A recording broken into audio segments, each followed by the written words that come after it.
गौतम बुद्ध की कहानी से हमें अपने मन की शक्तियों को पहचानने का महत्वपूर्ण संदेश मिलता है।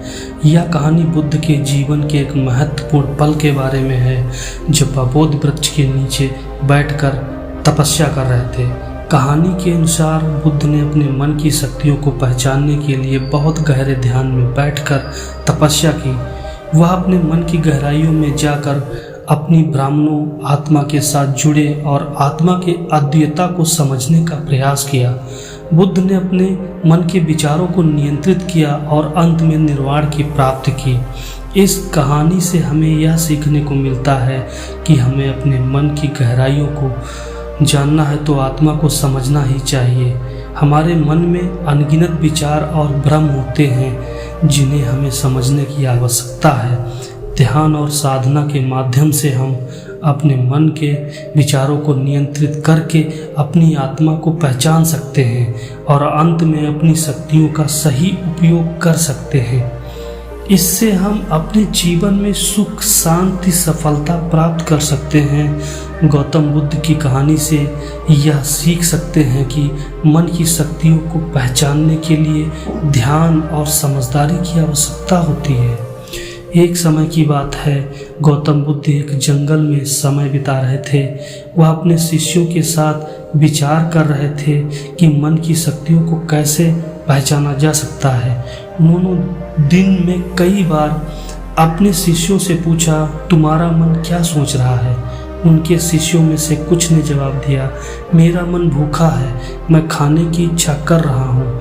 अन्य ने कहा, मेरा मन सुखी होने की इच्छा कर रहा है, मैं किसी सुंदर जगह पर जाना चाहता हूँ। गौतम बुद्ध ने फिर सभी से पूछा, तुम्हारा क्या मन है? तुम्हारा मन तुम्हें अपने बस में ले रहा है?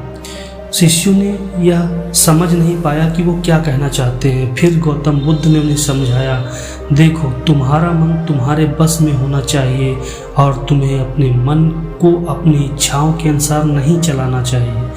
तुम्हें अपने मन को नियंत्रित करना सीखना चाहिए। इस कहानी से हमें यह सीखने को मिलता है कि मन की शक्तियों को पहचानने के लिए हमें अपने मन को नियंत्रित करना सीखना होगा।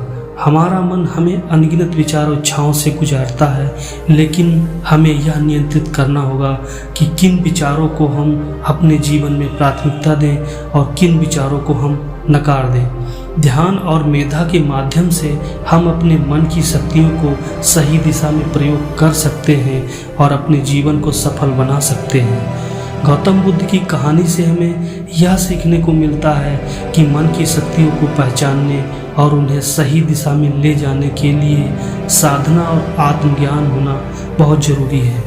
गौतम बुद्ध का जीवन एक राजकुमार के रूप में हुआ था, लेकिन उन्होंने जीवन के अनुभवों से समझा कि सुख और दुख सिर्फ मानसिक स्थितियों में है। उन्होंने अपनी परिवार और संपत्ति को त्याग दिया और तपस्या में लग गए। एक दिन उन्होंने एक पीड़ित व्यक्ति को देखा जिसका शारीरिक और मानसिक स्वास्थ्य बिल्कुल खराब था। यह दृश्य उनके मन में एक सवाल उत्पन्न कर रहा था, क्या दुख का कारण है और इससे मुक्ति पाने का तरीका क्या है? उन्होंने तपस्या और ध्यान के माध्यम से अपने मन की गहराइयों में जाकर यह जानने का प्रयास किया। उन्होंने अपने मन को संयमित करने के लिए विभिन्न प्रकार के ध्यान और योग की अवस्थापना की। एक दिन वो ध्यान और समाधि की अवस्था में पहुँचे। उन्होंने अपने मन की गहराइयों का असली स्वरूप प्रकट होता हुआ देखा। वे समझ गए कि मन विचारों और इच्छाओं का एकमात्र साधन नहीं, बल्कि उसमें शांति, स्थिरता और आत्मा का साक्षात्कार होना भी बहुत जरूरी है। गौतम बुद्ध ने इस अनुभव के बाद अपने जीवन को मानवता की सेवा में समर्पित कर दिया और अपने मन उपदेशों के माध्यम से लोगों को मन की शक्तियों को पहचानने और उन्हें सही दिशा में ले जाने का मार्ग प्रदान किया। उनके उपदेश में आत्मज्ञान, संयम और मनोबल के महत्व को बड़ा महत्व दिया, जिससे मन की शक्तियों को सही तरीके से पहचाना और उन्हें नियंत्रित किया जा सके। इसके अलावा गौतम बुद्ध ने दुख से मुक्ति पाने के लिए अहिंसा, करुणा, मैत्रा और उपकार करने का मार्ग दिखाया, जिससे मानव समाज में सुख और शांति की प्राप्ति संभव हो सकती है।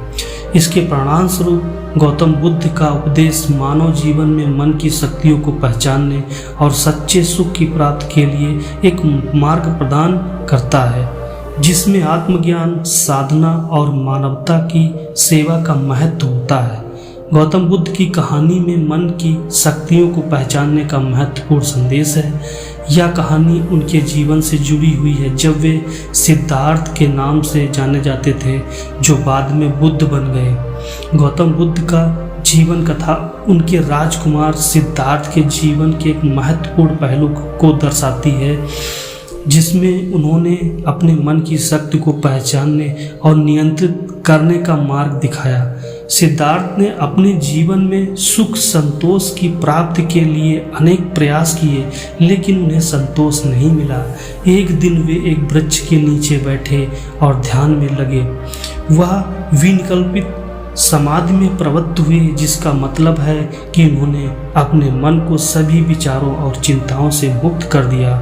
उन्होंने अपने मन की गहराइयों में जाकर अनन्य ध्यान का अभ्यास किया और अपने ध्यान के माध्यम से सिद्धार्थ ने अपने मन की शक्तियों को पहचाना और समझा कि दुख और सुख केवल शांति के बाहरी वस्त्रों और विषयों से नहीं मिल सकते, बल्कि वे अपने मन की स्थिति पर निर्भर करते हैं। उन्होंने माना कि मन को संयमित रूप से नियंत्रित किया जा सकता है और इसके माध्यम से आप आत्मा की सच्ची पहचान कर सकते हैं।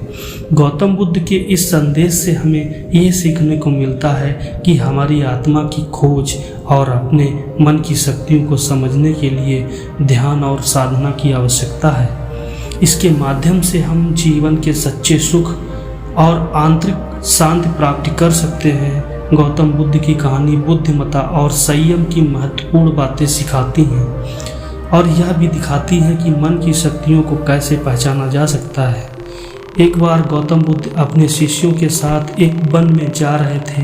वन में विभिन्न प्रकार के पेड़ पौधे की बहुत अधिक ध्वनि आ रही थी और वायु की अनेक सुगंधें भी थीं।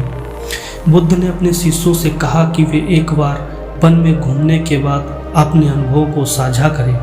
वन में घूमते समय शिष्यों ने पेड़ पौधों के रंग, सुगंध और ध्वनि के बारे में बहुत सारे अनुभव किए। एक शिष्य ने गुलाब की सुगंध की बढ़ती हुई सुगंध का जिक्र किया, जब दूसरा शिष्य ने पेड़ की फिरती हुई ध्वनि की बात की और तीसरा शिष्य ने पेड़ पौधों की हरितता के बारे में बताया। उसके बाद गौतम बुद्ध ने अपने शिष्यों से पूछा, तुमने जो अनुभव किए, क्या वो वन के पेड़ पौधे में थे या तुम्हारे मन में थे? उनके शिष्यों ने समझ लिया कि उनके अनुभव उनके मन में हुए थे, न कि वास्तविकता में वन में थे। इस कहानी से हमें यह सीखने को मिलता है कि हमारे मन में विभिन्न ध्वनियाँ, सुगंधें और रंग होते हैं और यही हमारी भौतिक दुनिया को कैसे प्रभावित करते हैं। गौतम बुद्ध के उपदेश के अनुसार हमें अपने मन की शक्तियों को समझने और नियंत्रित करने के लिए साधना करनी चाहिए, ताकि हम अपने जीवन को साहस, सामर्थ्य और सुखमय बना सकें।